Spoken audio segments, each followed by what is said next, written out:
आगे बढ़ेंगे और अभी हम खबर शामिल करेंगे। बानी पीटीआई के खिलाफ 12 मुकदमात ऑडियो वीडियो का फॉरेंसिक कराने की दरख्वास्तों की समाअत हुई है। एटीसी ड्यूटी जज ने दरख्वास्त पर कार्रवाई से माजरत कर ली है। बतौर ड्यूटी जज दरख्वास्त की समाअत नहीं की जा सकती। अदालत के रिमार्क जबकि बानी पीटीआई का जिस्मानी रिमांड हाई कोर्ट ने कलअदम करार दिया था। जज का ऐसा कहना है और इंसदादी दहशतगर्दी अदालत के ड्यूटी जज इरफान हैदर ने समाअत की।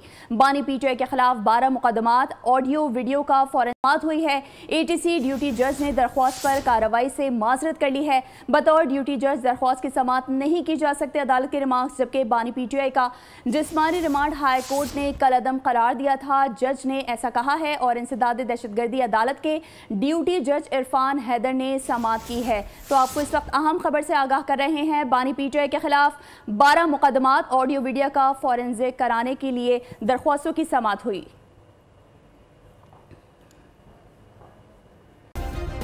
सब्सक्राइब करें और बेल दबाएं ताकि कोई खबर रह न जाए।